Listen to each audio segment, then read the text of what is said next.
ជាដំបូងសូមជម្រាបសួរទៅកាន់ពុកម៉ែបងប្អូនទាំងអស់ដែលនិយមក៏ដូចជាចូលចិត្តទស្សនាតម្រុយឆ្នោតអាវងហើយថ្ងៃនេះផងដែរតម្រុយឆ្នោតអាវងយើងខ្ញុំក៏មានលេខពិសេសដើម្បីចែកជូនទៅកាន់ពុកម៉ែបងប្អូនយកទៅធ្វើការចាក់ផ្សងសំណាងប៉ុន្តែមុននឹងចូលទៅកាន់វីដេអូសូមពុកម៉ែបងប្អូនកុំភ្លេចជួយចុច like ក៏ដូចជាជួយចុច subscribe และសញ្ញារូបកណ្ដឹងដើម្បីទទួលបាននៅតម្រុយឆ្នោតអាវងតម្រុយឆ្នោតចេញហើយ61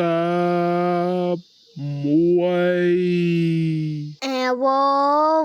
តម្រុយឆ្នោតចេញហើយ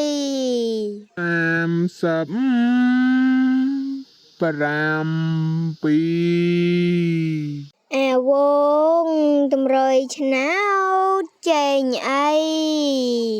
692អាវងតម្រុយឆ្នោតចេញហើយស្អែកចាំសួរម្ដងទៀត